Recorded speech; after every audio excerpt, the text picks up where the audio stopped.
Tuned in live to Shifting Paradigms. I'm your host, B. Michael. This is KUAW Radio, Knowledge, Understanding, and Wisdom Radio at 4510 East Linwood Boulevard. Brought to you by the Black Family Technology Awareness Association. We got a powerful show tonight. We got a soldier on the microphone. So I just want to shout him out real quick. Wise, intelligent, peace and blessings, my man. How you feeling? Peace, Lord. I feel great. I feel great. Feel blessed in this space. Considering everything that's going on in the world right now. You know, uh, you know, everybody ain't doing well. If you're doing well, be thankful. Considering, no doubt, no doubt.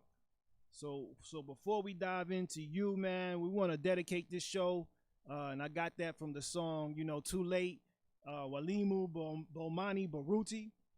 He's the co-founder and co-director of an independent African-centered full-time and after-school homeschooling and tutorial program.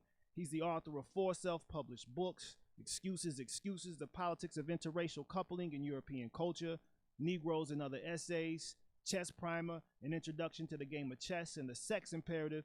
He's currently working on 3 books dealing with effeminacy, gender confusion among African males, entitled Homosexuality and the Effeminization of the African Male, African Manhood, entitled Asafo, The African Warriorhood, and another collection of essays entitled Deliver the Word. He served as professor of sociology at Morehouse College from 91 to 01. He's received his graduate training from the University of Chicago and has also taught at Chicago State University. He's recognized for his dedication to students and community alike and has served as the faculty advisor to numerous student organizations at Morehouse College as well as institutions in the Atlanta University Center. A quote from his book, Homosexuality and the Effeminization of African Males, he says, although some will confuse the proud demonstration of spirit with what they consider an inferior rhythmic being, we note that with great pride that Africans are the only people on earth who can take something as mundane and monotonous as walking and elevate it into an art form. We are the only ones whose stroll is an overt yet esoteric expression of defiance against European aggression and oppression, while at the same time gloriously beautiful. And I thought that was a perfect segue to bring you into the fold, man, because your art form has spoken for itself since 1990 with the release of Rock This Funky Joint, which was, man, my early formation with hip hop. Of course, I come out in the 80s, but it's like with that there, that started taking it to the next level. And with Poor Righteous Teachers, you got 4 albums with them, right? Yes, sir. So you got Holy Intellect in 90, Pure Poverty in 91, Black Business in 93, and The New World Order in 96. And then you have 8 solo projects. Yes, sir. Man, so doing it. Killing You for Fun in 96, The Talented Timothy Taylor in 07, The Unconquerable Jesus Jones in 11, El Negro Guerrero in 2013, Steve Bonneville Wallace in 16, The Blue Klux Klan in 17, Game of Death with Ginsu Dean and also in 17, and then Ponzi in 2018. But I want to get to you right here with the Blue Klux Klan album in light of everything that's going on right now, because this is what you said you wanted to really touch upon. That album in light of the current events that's going on, man, like take us through your trip in the experience of producing that Blue Klux Klan, and then tie it in with the current events that we've been experiencing really since since we've been here. We know that Plantation Patrol, but just tie that all in, man. Just open it up and flow with me. Right. The Blue Klux Klan, it was something that I didn't have to think too hard about, considering the reality on the ground. You know what I mean? Our communities have been over occupied, over policed for decades, for centuries, and so what really made me go into it and decide to do a whole album on it was when Obama signed the Police Protection Act into existence, because that's when I started thinking about the Blue Klux Klan out. So it was during the Obama administration that I started putting it together, although it came out 2016. Okay. but you know, when we look at what was going on during the Obama administration, Mike Brown and among other things that were going on involving the police, and the response to it from the first black president's administration, even though his attorney general did study, did investigation on police precincts across the United States, law enforcement across the United States, and came to the conclusion that they were functioning in a space of implicit bias, structural racism, and everything else. Yet nothing was really done. Nothing was done at all. So that's when I started. Like I need to say something about this. We need to talk about this. It really needs to be highlighted. It can't just be one song on an album. It can't be, a single. It can't be a conversation on Facebook. It can't just be a post on Twitter or Instagram.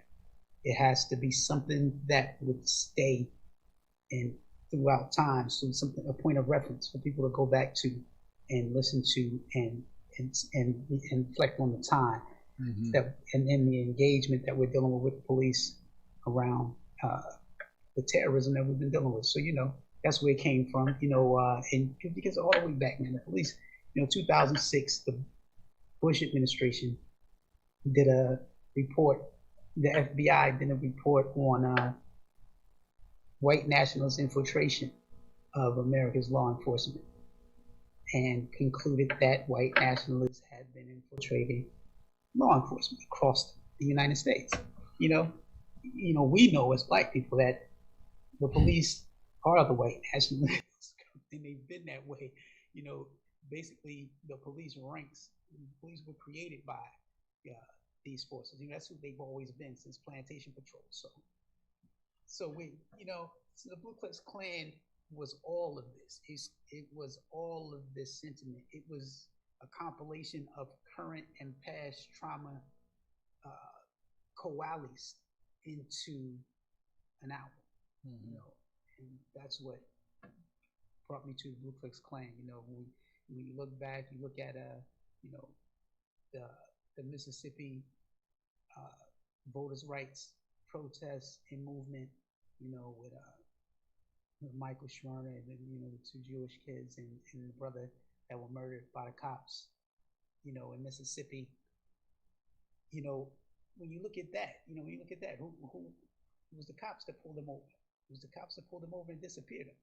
It was the cops, but history say it was the Ku Klux Klan. Right. The history say Ku Klux Klan, but it was a sheriff that pulled them over. It was a police car with a siren on the top that pulled them over. Yes, it was the cops. So right. The cops have always been the KKK. That's why they were wearing masks. That's why the KKK were wearing masks, because they were the judges, the prosecutors, the district attorneys, and the police. That's what it was. So that's what everything in that album represent. That's what went into it, as exemplified by the cover. Yes, sir. Yes, sir.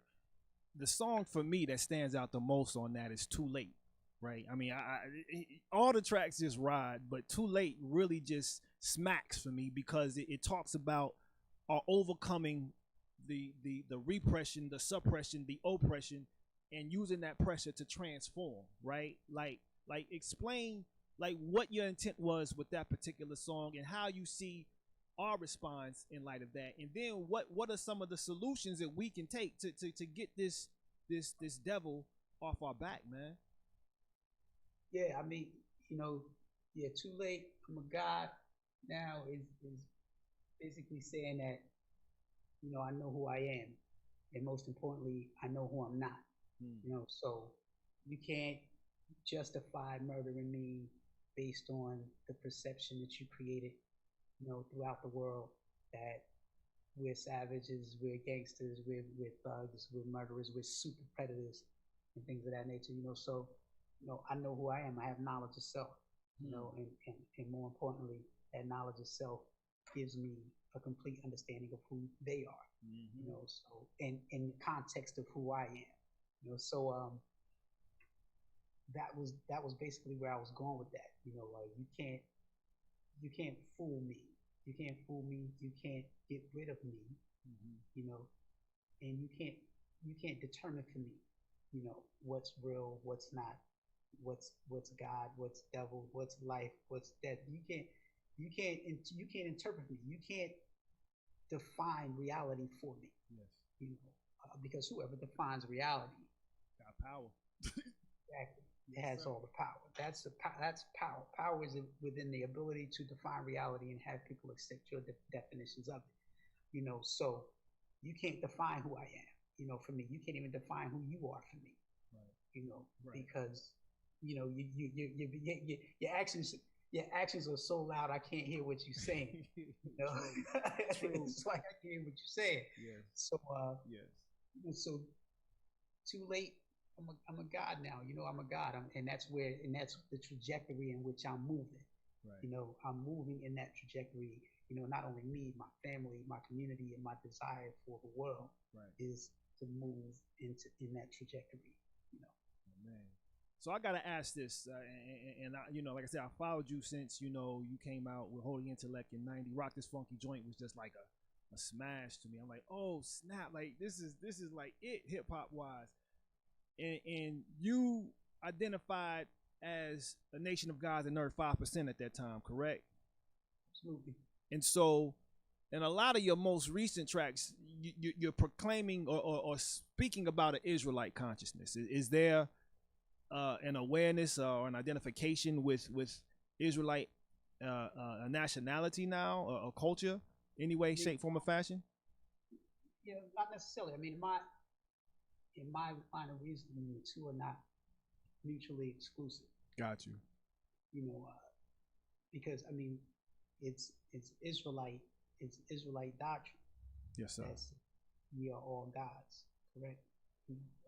Psalms 8:26. Right.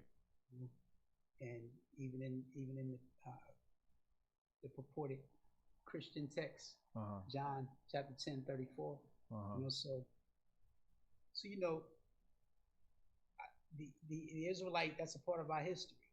Right. It's a part of our history. I know it's much debate around, you know, who what that part of the history.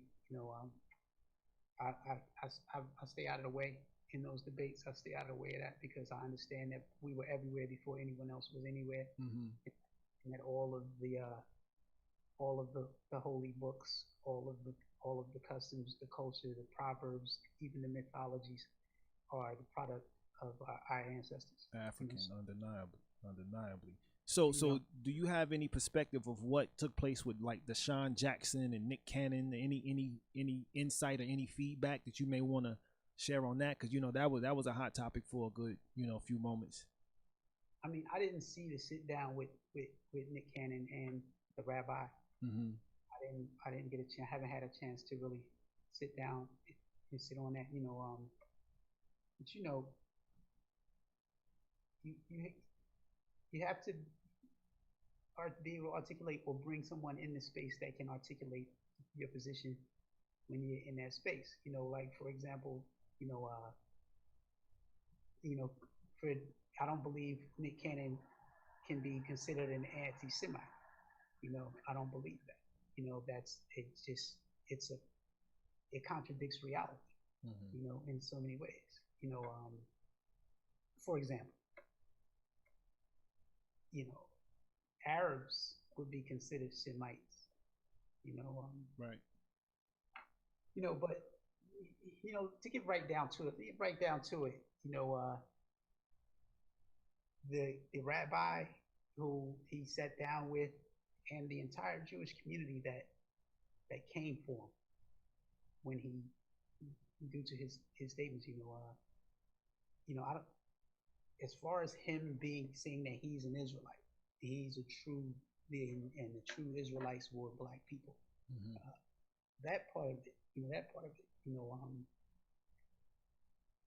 my question is, why not challenge the points he made as opposed to assassinating his character? Right. That wasn't done. The points he made were not challenged publicly. ad He would hominem attacks as opposed to principle. absolutely. So so it's sort of like when in hip hop culture, and the culture in our and the current culture in the community right now in our community, when you give a critical analysis of the leading blacks, you know, and when I mean the leading blacks, I mean they're the polar opposite of the black leaders. Mm-hmm. So you got the black leaders, and then you got the leading blacks. Leading blacks are the ones who are advancing and making individual advancements in white society. So when you critique when you have that critical analysis of the leading blacks, you immediately get fouled off into the hater box, you know, for giving a critical analysis of questionable behavior. Right. When you're on point, your analysis can be on point. It can be 100% right and exact, actual facts. However, they'll say he's a hater, he's just hating, without ever addressing the points that are made that may be detrimental to the group. You know, of the behavior that may be detrimental to the group. So that that's the thing for me. It's like, are you gonna question? Are you gonna debate the points he made? Are you gonna okay? The Israelites. Let's talk about the Israelites. First of all, Mr. Rabbi, what tribe are you from? Hmm. And then let's go from there. And then let's back out. Let's back into this thing. You know, and let's have a serious conversation about it, because the Torah, in the Torah, it's Zephaniah. It says, Mm-hmm. "Are ye not as children of the Ethiopians unto me, O children of Israel?" Right. Right? 100. Okay. And in the book of Jeremiah, it said that in the last days, when the new covenant is established, when all these things are fulfilled, Mm-hmm. he says that he will go beyond the rivers of Ethiopia. Come on. Gather his dispersed. Yes, sir. That's what he said. He didn't say I was going to go beyond the Rhine in Right. Europe. Right. He didn't say he was going to go beyond the Danube The Black Sea. in Europe, the Black Sea, the Caspian. He didn't say he was going to go beyond those. Right. Name places on the continent of Africa, beyond Ethiopia. Yes, sir. So it's just too much. It's just too much history to support, Nick Cannon's statement that he's of Israelite origin. It's just too much. It's just too much history. That's powerful. That's powerful. And of course, throughout your music, culture has been, one of the most important points that you've, continuously just drilled down on. How did you come into consciousness in terms of even getting exposed to the 5% teachings, like, and then incorporating that into hip hop? Of course, the 90s was an era when that was more acceptable, but how do you stay relevant in promoting the messages that you continue to espouse in your music? So again, how did you come into the consciousness, and then how do you stay relevant in still, spitting your rhymes, with that particular angle? Right. Well, I was on the catalyst for me moving into consciousness and into this trajectory of knowledge itself was with the Nation of Gods and Earth. My physical brother, Power. He was 5%. Mm-hmm. And he had lessons. Of course, he constantly badgered me. They badgered me about everything. I was 13. I was 13 years old. This is your blood? He was 14. Yes. Okay. Yes. He was 14. I'm 13 years old. So we're children. We're children pretty much. But we had a lot of street time. Okay. So we were engaged by a lot, exposed to a lot in the streets. So Trenton, you from Trenton, right? Absolutely, Trenton, New Jersey. So he he was incarcerated. You know, I was never really interested in knowledge, so he got locked up. I wasn't interested in 5% lessons. You know, it was just it was they were amusing to me at 13. You know, to hear brothers talk about, you know, being Asiatic and not even knowing what that means. Right, You know, right, right. no idea what it means. I mean, you know, they were speaking like scientists. You know, they were talking like, you know, he was talking like scientists, and so it was interesting. So he was incarcerated. When he was incarcerated, his lessons were at the house. So curiosity. Okay. Started reading. You know what I mean? Started reading. So a lot of terms I didn't understand. I had never witnessed anything like it before. I had never read anything like it before. Okay. You know, in fact, at that time, I had probably never read a book from cover to cover at 13. Mm-hmm. You know, and that's wild. You know, so started reading, and I had to get a dictionary. I had to, you know, because I wanted, you know, so a dictionary, you know, a little encyclopedia.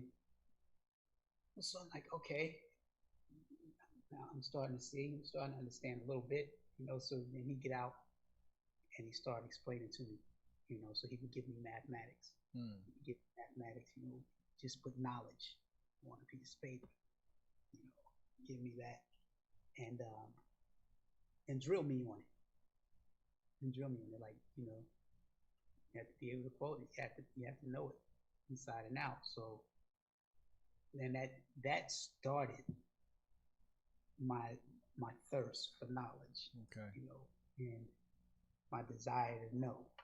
You know, so he wrote the name Wise Intelligent on a piece of paper. He said, "This is your name right here." Wow. Wrote, tore it out the book. Said, "Hey, this is your name right here." Wow. Now that's all I'm calling you. I'm not calling you nothing else. At 13? Imagine he was a year older than me. Yeah. He was only a year older than me.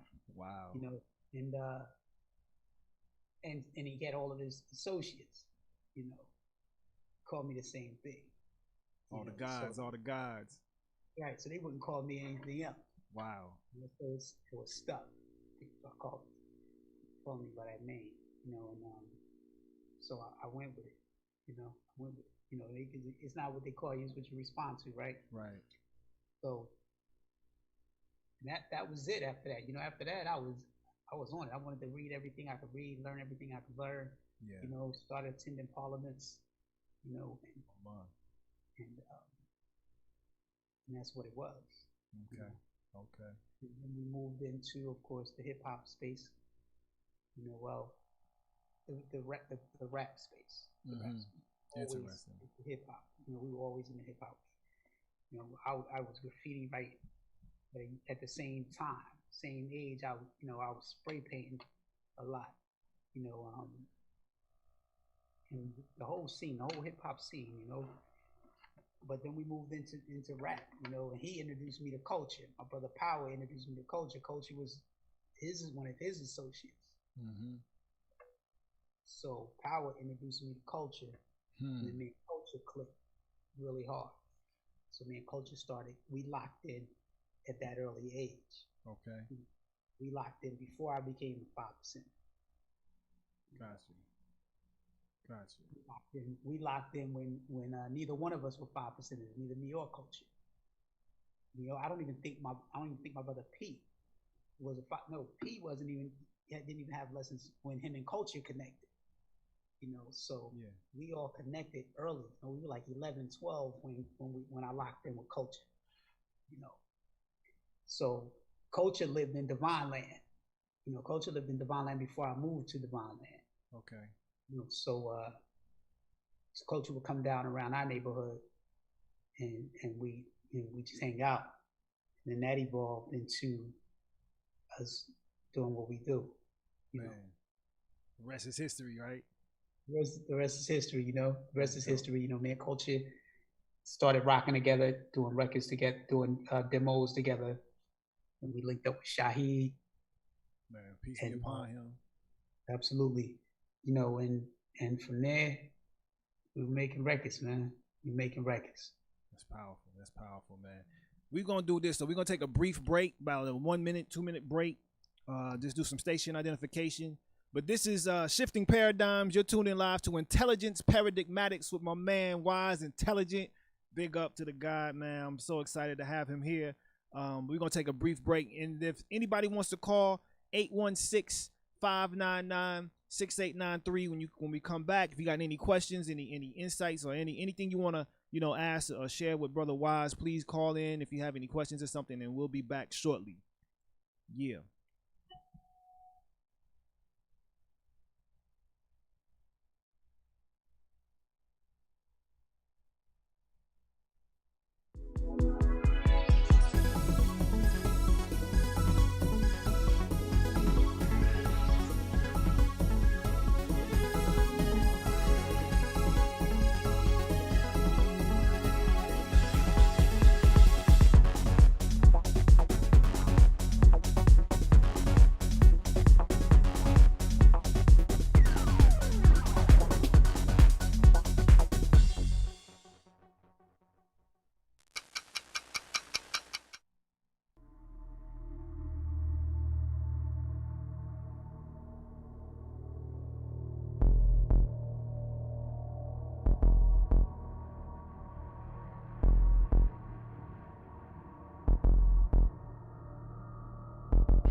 This is national recording artist Carl Rowland, and I am a proud supporter of KUAW's Summer Fun Drive, and I've got something special in store for you.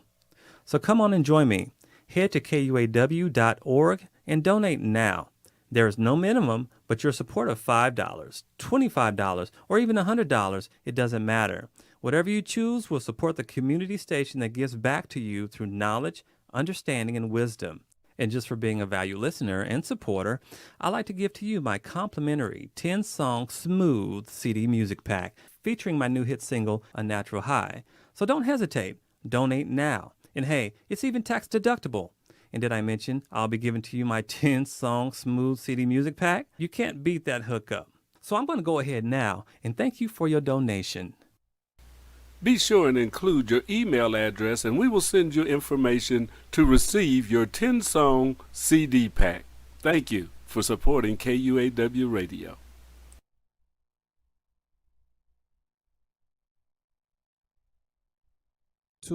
We are back here, Shifting Paradigms with your host, B. Michael. Intelligence Paradigmatics with my man, Wise Intelligent. Just talking about his introduction to the 5% Nation, Gods and the Earths. You know, you talk about growing up in Trenton, New Jersey, and one of the songs, and I forgot what album it's on, but you talk about the By Design. That song there is another powerful track, and you chronicle a little bit of your upbringing in that, like, and how it relates to systematic oppression, right? And the samples that you use on that are just crazy. You know, the narration from the song, that is just incredible. But go into that a little bit for us and talk about, you know, how that experience of being oppressed, you know, how that plays out, you know, even in light of the police terrorism that we're experiencing, and how you know, came out unscathed, you know, pretty much from that experience of growing up in those type of conditions. That makes sense? Yeah, absolutely. And I mean, it's difficult to say. You know, sometimes, I mean, some people, you know, that I grew up with who knew what it was like coming up, how we came up, would say they were lucky. You know, they would say they were lucky, but you know, me being, I don't really function in the luck space. You know, however, you know, time and chance before everybody. You know, everybody's subject to time and chance. You know, however, you know, knowledge of self, man. You know, knowledge of self. You know, knowledge of self. When you really embrace it, what it does is it gives you the ability to interpret the reality. It gives you the ability to discern. I guess that's what the name wise intelligent mean. The name wise intelligent. It's the ability to discern between right and wrong knowledge. It's the ability to discern between right and wrong behavior. Right. It's the ability to, and then intelligence is the ability to organize knowledge and apply it in a wise way. So that, as a point of reference, it's like it gave me the ability to see the environment I was in.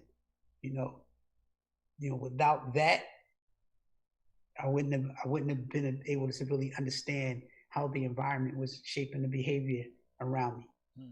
How it was shaping the living organisms in it. It's like a petri dish. You put cells in the petri dish, and whatever is going on in that petri dish will affect the cells. That's how living organisms function. Right. So, I mean, it was tough, man. Trenton is a 7.5 square mile cipher. 7.5 square miles, man. That's fairly small. I used to jog the entire perimeter of Trenton. I used to jog the entire perimeter of Trenton.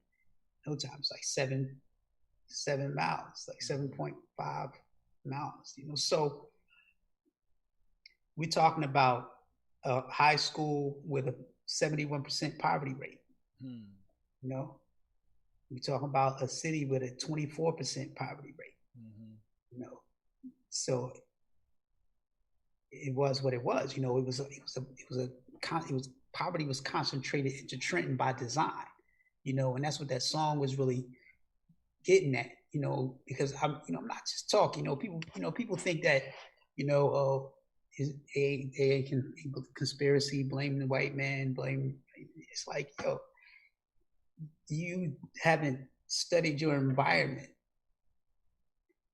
well enough to understand how all these things were designed. So when someone is breaking it down and saying it, you're like, no, that couldn't have been what happened. But it was by design. For example, in Trenton, they had this thing in the state of New Jersey. They had these things called RCAs, Regional Contribution Agreements, right? And these agreements, they were under it was Governor Corzine, I believe. So with these particular agreements, they gave suburban communities, affluent white communities, the ability to defer their low-income housing responsibility and send it to already struggling communities. Trenton, Camden, Newark, East Orange, Irving, Patterson. And they did it. So low-income housing was deferred from places like Princeton, New Jersey to Trenton, New Jersey, from places like Franklin Township to Patterson, so that caused an exacerbation of poverty in these areas, right? So this is why Trenton High School have a 70% student poverty rate and a 24% poverty rate for the city, whereas Princeton has like a 1.7% poverty rate or 2.0 poverty rate, So you look at those numbers, that's like 1,200%. It's like ridiculous, right? Ridiculous, but that's what they did. So they pay the poorer cities to take on this low-income housing responsibility, knowing that the poorer municipalities have depleted municipal budgets. Right. So they don't have a lot of funding because it's less taxable property and less taxable income. Right. So they don't have those exorbitant, opulent budgets, So now they're going to take the few $1 million to take on that poverty responsibility and defer. So when this happened, it exacerbated the poverty in Trenton. So now you have so much poverty per square mile, in this small place. And Trenton, you know, it's like 7.5 square miles, 88,000 people. That's about 11,000 people per square mile. Mm-hmm. Right? Right. 11,000 people square mile. So in comparison to where I live in Atlanta, you know, and I live in the suburbs of Atlanta, in Atlanta metropolitan. In comparison, you know, there's 2,500 people per square mile. So in a place the size of Trenton. That's crazy. You know, so Trenton has about 9,000 more people per square mile. That's crazy. You know, on top of each other. Right. So you get concentrated poverty versus spatial poverty. Mm-hmm. You know, and spatial poverty is easier to manage than concentrated poverty. You know, right. So you got people on top of people, poverty on top of poverty. Right. So you get everything that you get there. And when you don't understand that, you know, when you don't understand that, and you hear somebody saying, you know, this is all by design. This all happened by design. You hear by design. You know, if they haven't studied what you studied, learned what you learned, paying attention to what you're paying attention to, they're going to blame themselves. Right. They're going to blame themselves. They're going to blame the group. They're going to chip away at their own self-esteem, you know, their own confidence. And they're going to fall into the proverbial trap of, you know, believing that niggas ain't shit. Right. You know, they're going to accept that because niggas is living in shit and they don't know how they got there. Right. You know what I mean? You don't know how you got there, so you end up blaming yourself. You end up kicking yourself. Yeah. You know, it's your responsibility to get out of it. Right. It's definitely your responsibility to get out of it. It's definitely your responsibility to change it. Right. However, you can't get out of it or change it unless you realize how it happened. You have to know how it happened. You know, in order to solve a problem, you got to know how the problem was created. Mm-hmm. You know. And that's the thing, you know, it's like math. It's like math. You know, you got to understand the algorithms. You know, if you don't know the algorithm to the math, you're not going to solve the problem. You have to understand the algorithm. You know, as you move up in math from addition, subtraction, multiplication, division, algebra, fractions, calculus, all the way up, you know, whatever it is, you know, scientific notation, whatever it is, exponents, you're moving up in math, calculus, you're moving up. But every set of math, every type of math has its own algorithm. It has an algorithm. You have to know the algorithm in order to solve the problem. Right. There's an algorithm for poverty. There's an algorithm for oppression. There's an algorithm for this condition that you're in. You know, there's an algorithm for police brutality and terrorism. There's an algorithm. In order to solve it, you have to know the algorithm. You have to know how it was created, what's maintaining it. Right. You know, and when you start to see it that way, you'll be able to identify all the custodians of oppression. Come on. You'll be all the managers of the reality. You know, even the people amongst you who are complicit in the maintenance of the condition. You know. But you have to understand how it was created. So it was definitely by design. This is how it got here. This is how we got here. Yeah. You know, and this is how we're going to get out. Right. You know, this is how we're going to get out. You know, and sometimes it's an inverse operation, just like math. You know, right? So, to undo a multiplication problem, you do division, right? Correct. You do division. That's how it goes. To undo an addition problem, you do subtraction. That's how it goes. It's an inverse operation. It's all math. It's all math. To get out of this problem, we have to do the inverse operation. But in order to do that, you have to know what the original algorithm is. Got to know the algorithm for the addition in order to inverse it with subtraction. You know, and that's the thing. That's where we are right now. You know, we're trying to figure out how to get out of the problem without first studying the algorithm. You know, so that we can inverse this operation, you know. Powerful. So that leads to an excellent point. Of course, we're in election season, right? And you got the song Rock the Vote 01. Do you believe that elections and voting are remedies to the maladies that are present in the community? And what's your stance on that? Because that Rock the Vote 01 is that's a strong song, brother. You know what I'm saying? And I'm just trying to connect it in with your music, you know, to everything that's going on. Yeah, I think voting has its place. Okay. You know, in the equation, in the algorithm, you know, It's a part of the algorithm for sure. You know, however, you know, I believe that at the local level, more immediately and directly, you're impacted there, you know, than you are at the national level. You know, however, I think both local and national are part of the algorithm, you know, and here's why.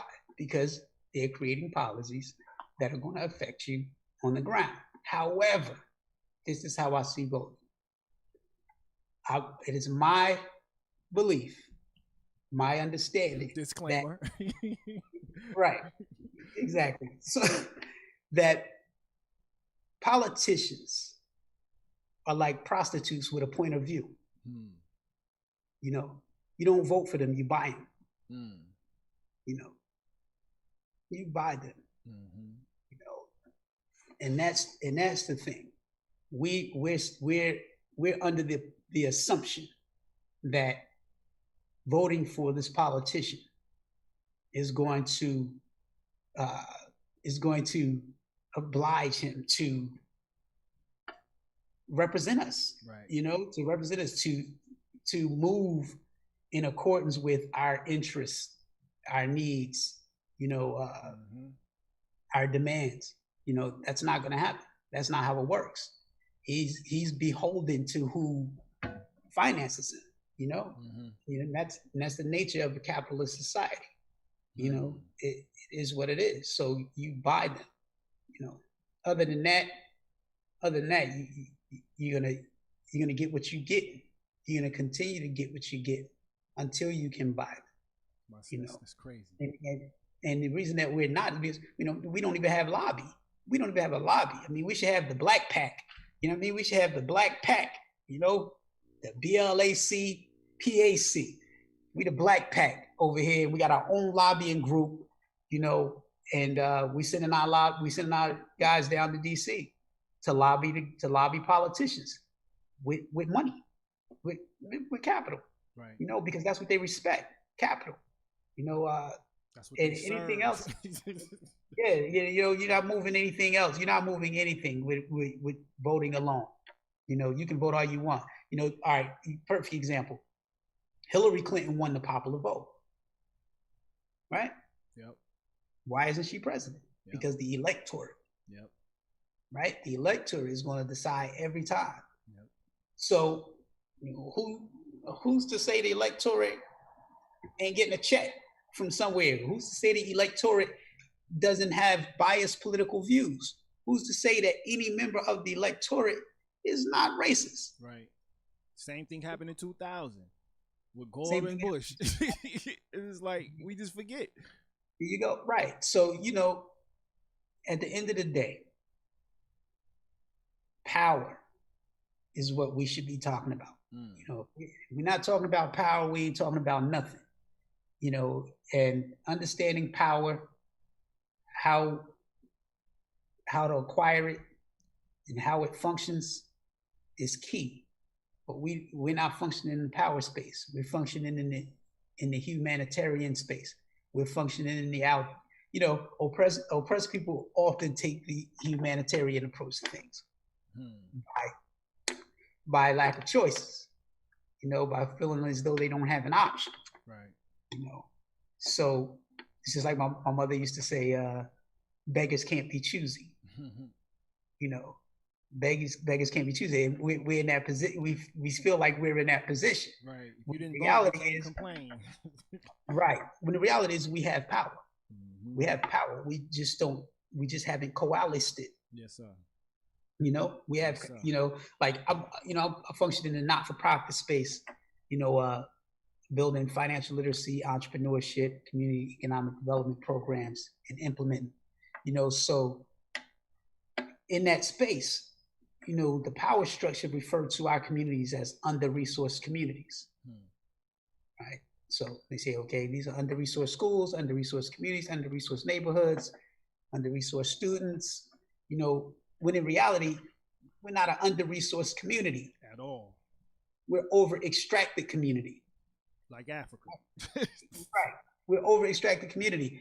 we're sitting on $1.2 trillion in collective buying power, right? If you line that up against nations in GDP, we'd be like the ninth, between the ninth and 15th most powerful country or nation on earth. You know, that's a lot of buying power, right? You know, then that's a resource. Right. So that doesn't indicate under resource. Then we have cultural resources that are extracted out of the community: the music, the art, the fashion, the aesthetic of being Black is a cultural resource. It's a cultural resource, you know, but it's all extracted out of the community. You know, you think about the cultural resources that we've created. There's not a genre of American music that we didn't create. Come on. We created every genre of American music. Every country, genre. rock and roll, you name it. Blues, folk, right? Jazz, blues, jazz, hip hop. Come on. R&B, gospel. You know, and hip hop alone is a $70 billion industry. Alone. It's the most streamed music platform genre in the world. Hip hop. So on that note, let me, because we got about 6-7 minutes left, right? And I wanted to make sure I asked you this question because I want you to, because I'm a hip hop purist, man. You know what I'm saying? Art, period. You know, art is revolutionary in and of itself. Critique the rap industry. Well, here's a question: what's the difference between the rap industry and hip hop, and where does that particular culture lie today? The rap industry and hip hop. The rap industry is commercial. You know, it's commercial. Its primary focus is on making money. You know, and not just making money, but power. You know, it's power, because money is not an end in and of itself.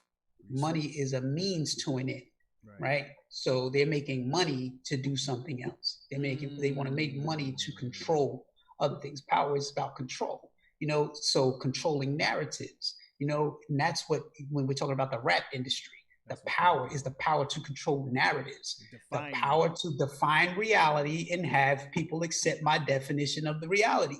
And that's what they're doing. You know, that's how they're using rap. The globe holders. The globe holders. That's what it is. So, you know, the difference between the rap industry and hip hop is the rap industry is controlled by people outside of the hip hop community. Hip hop is a culture.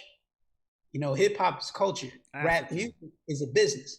You know, it's a business and an instrument of war at the same time. You know, so, you know, when you look at it that way, you know, you again, the algorithms, you know, when you look at when you do the math, man, you do the math and you pay it, you know, what is hip hop? People ask me all the time, they'd be like, you know, what do you think about the state of hip hop? What do you think about the state of hip hop? And I'm like, hip hop for me is the same as it's always been. Hip hop hasn't changed for me. But if you're allowing the mainstream to dictate for you what hip hop is or is not, then you're saying hip hop is dead. Then you're saying hip hop does not exist, because now they control the narrative for you.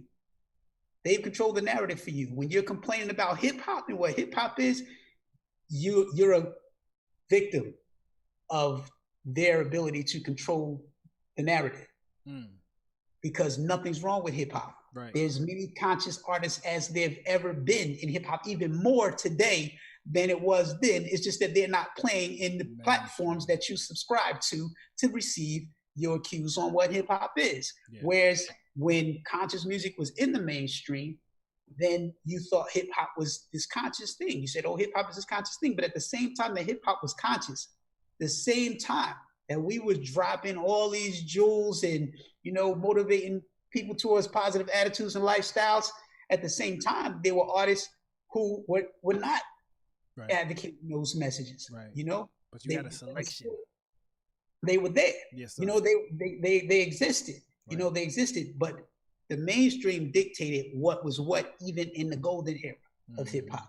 The mainstream, because if Poor Righteous Teachers, Public Enemy, X-Clan, Brand New, whoever wasn't in the mainstream, you would not even know who they were, right? Period. So the thing about then and now is the mainstream platform was diverse. It covered a plethora of attitudes and lifestyles from our community. So you could go on a street knowledge tour to see Ice Cube, Too Short, Poor Righteous Teachers, X Clan, and D Nice, Yo Yo. You know what I mean? And That's then a banger. Kid Rock in there for good measure in Detroit. Right. So get some local arts. Yeah. Right. So so if you were a young Black teenager from the inner city, you can come to a concert and you can find yourself in the platform. Right. Regardless to what it was. If you were a college student, if you were a kid from the corner, you were a corner kid, whatever you were, everybody was represented in the platform at the time. But then those who control the platform, who control all of the machinery for mass opinion manipulation, they shift the paradigm and they started to back only a particular brand of hip hop content. So they said, okay, let's take that street knowledge tour. Let's take the street knowledge tour. You had Ice Cube, right? Gangster lyrics, gangster, but very informative, a different kind of gangster. You called it the CNN conscious, of the hood. Yes, he had context. Yeah. Ice Cube always had context. You always put the music in the proper context. So, but you had Ice Cube, a self-proclaimed gangster. You had Too Short, a self-proclaimed pimp.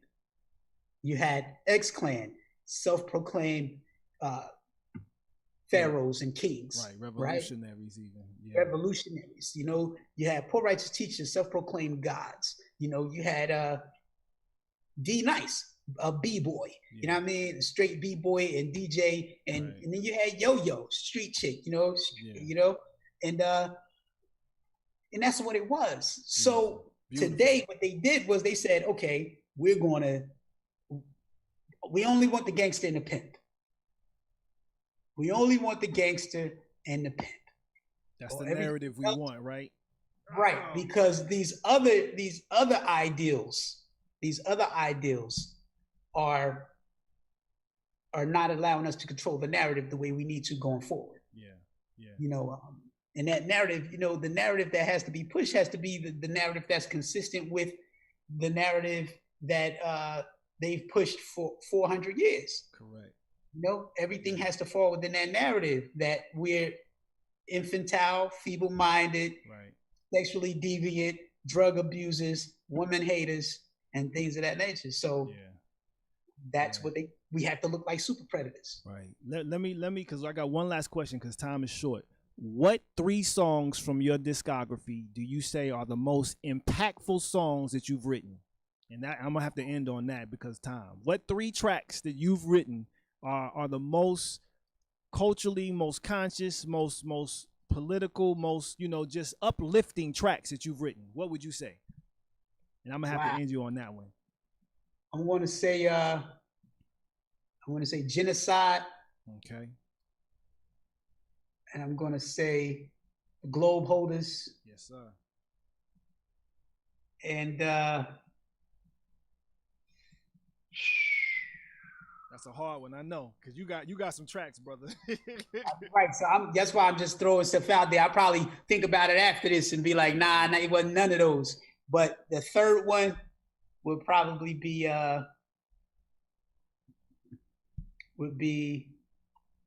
Get Money, Teach Kids. I love that one too. There's so much you got, bro. It's just too much. It's ridiculous. Yeah, man. I couldn't even say. Probably I will probably go with Clearly. Okay, Clearly. I'm gonna check them out again. But man, I just want to thank you for appearing here on Shifting Paradigms. Man, I would love to have you again to pick up maybe in the near future. To finish some of the thoughts. I'll just as I can reach out. And I appreciate you again for being on Shifting Paradigms, man. Continue to blaze. You got any upcoming projects? Yes, sir. I got 6th Period. 6th Period is coming. Okay. This is the 6th Period and the 7th Period collection. The first period was Talented Timothy Taylor. Second period, Jesus Jones. Third period, El Negro Guerrero. Fourth period, Stevie Bonneville Wallace. Fifth period was Ponzi. Sixth period It's called Poem Chomsky. That's Poem blazing. That's Wise blazing. Intelligent is Poem Chomsky. All right, my brother. And it's finished. DJ Pocket is mixing it right now. Okay. You know, so that joint is crazy. It's different. You know what I mean? I'm gonna shoot a couple of videos for it in a minute. Okay. But man, I'm gonna drop that one this year. Okay. You know, so yeah, man, I got the new book. The book is coming out. It's called 3/5 an MC, The Manufacturing of a Dumbed Down Rapper. Wow. You know, that'll be out this year. Yeah, man, I got some stuff coming down the pipeline, man. I got some stuff in the pipeline, and you know, on the low, I'm working on a, you know, man, Culture Freedom. You know, we're working on a Poor Righteous Teachers joint, exclusive, vinyl only. The only way you'll be able to get it is on vinyl. You'll be able to get video, but you won't be able to stream. Okay. So it'll be vinyl only. You'll be able to stream the video and possibly a single. Beautiful. You know, man. a single or two, but not the vinyl. You won't be able to get the whole album on the streaming platforms. It'll be a vinyl only reality. Okay. You know, man, that's what's good. Thank you again, man. I'll be in touch and we'll just move forward from there. This is B. Michael, Shifting Paradigms. You just tuned into Intelligence Paradigmatics with the one and only Wise Intelligent. Man, thank y'all for listening in. We're moving forward. Peace and blessings, peace and power. Shalom, shalom. Peace. Peace. Shalom. Shalom, shalom, my key.